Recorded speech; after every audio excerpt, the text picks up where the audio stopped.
It is Holi, the festival celebrated with pomp and fervor to mark the start of the spring harvesting season in the country.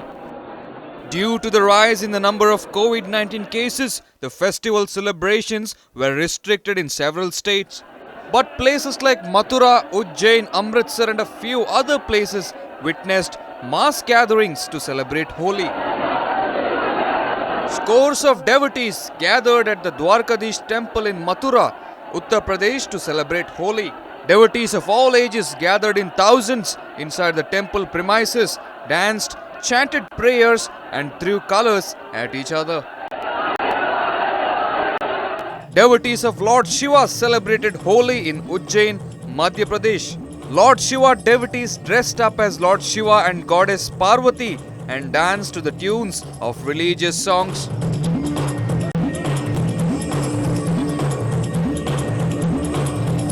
Devotees also performed various dance forms with drums and colors.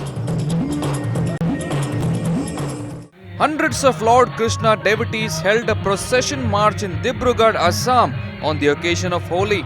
Uttar Pradesh's Varanasi wore a deserted look as Holi celebrations are restricted in the area by imposing Section 144. But very few people gathered at Ganga Ghat in Varanasi and celebrated Holi in a simple manner. Farmers who are protesting for the last 123 days at the Delhi-Uttar Pradesh border celebrated Holi in Ghazipur.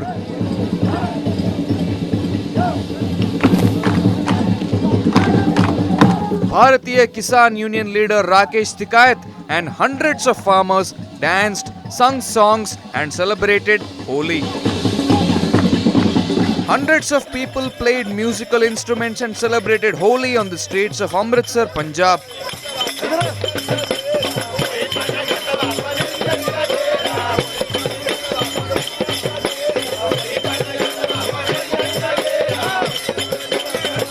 Yoga Guru Baba Ramdev celebrated Holi with devotees in Haridwar, Uttarakhand.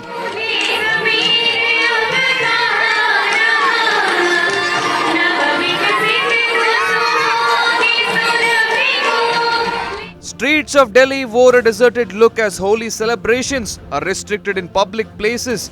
Police personnel were deployed on the streets. Due to the increase in COVID-19 cases, states like Odisha, Haryana, Gujarat have banned Holi celebrations in public places. Maharashtra, Bihar, Uttar Pradesh, Telangana and other state governments have asked people to celebrate Holi in a simple manner. Centre has asked citizens to celebrate Holi with all the COVID-19 precautions as the country reported over 68,000 COVID-19 cases on Sunday, which is the highest single-day spike this year.